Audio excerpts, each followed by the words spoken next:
السلام علیکم ورحمۃ اللہ وبرکاتہ۔ سامعین، سورہ یاسین ہر موقع پر پڑھی جاتی ہے۔ اس کے پڑھنے کے مختلف طریقے ہیں۔ یہ جو وظیفہ ہم آپ کو بتانے جا رہے ہیں، یہ وظیفہ مفتی زرولی رحمۃ اللہ علیہ کا بتایا ہوا ایک مجرد عمل ہے۔ اس کو پڑھنے کے بعد انشاءاللہ آپ کی ہر پریشانی دور ہوگی اور ہر مراد پوری ہوگی۔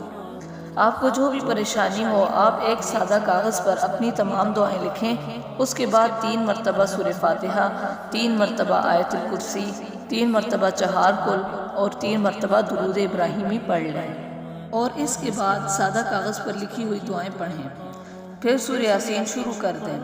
مبین پر پہنچ کر پھر سادہ کاغذ پر لکھی ہوئی دعا پڑھیں، اس کے بعد ہر مبین پر پہنچ کر سادہ کاغذ پر لکھی ہوئی دعا پڑھیں۔ اس طرح سورہ یاسین مکمل ہو جائے گی۔ تو اس کے بعد ہاتھ اٹھا کر تفصیل کے ساتھ دعا مانگیں۔ یہ عمل 7 ہفتے کرنا ہے۔ انشاءاللہ پہلے ہی ہفتے میں آپ کا کام ہو جائے گا۔ اگر ویڈیو اچھی لگی ہو تو ویڈیو کو لائک اور چینل کو سبسکرائب کریں، تاکہ اسی طرح تمام نئی آنے والی ویڈیوز آپ تک جلد از جلد پہنچتی رہیں۔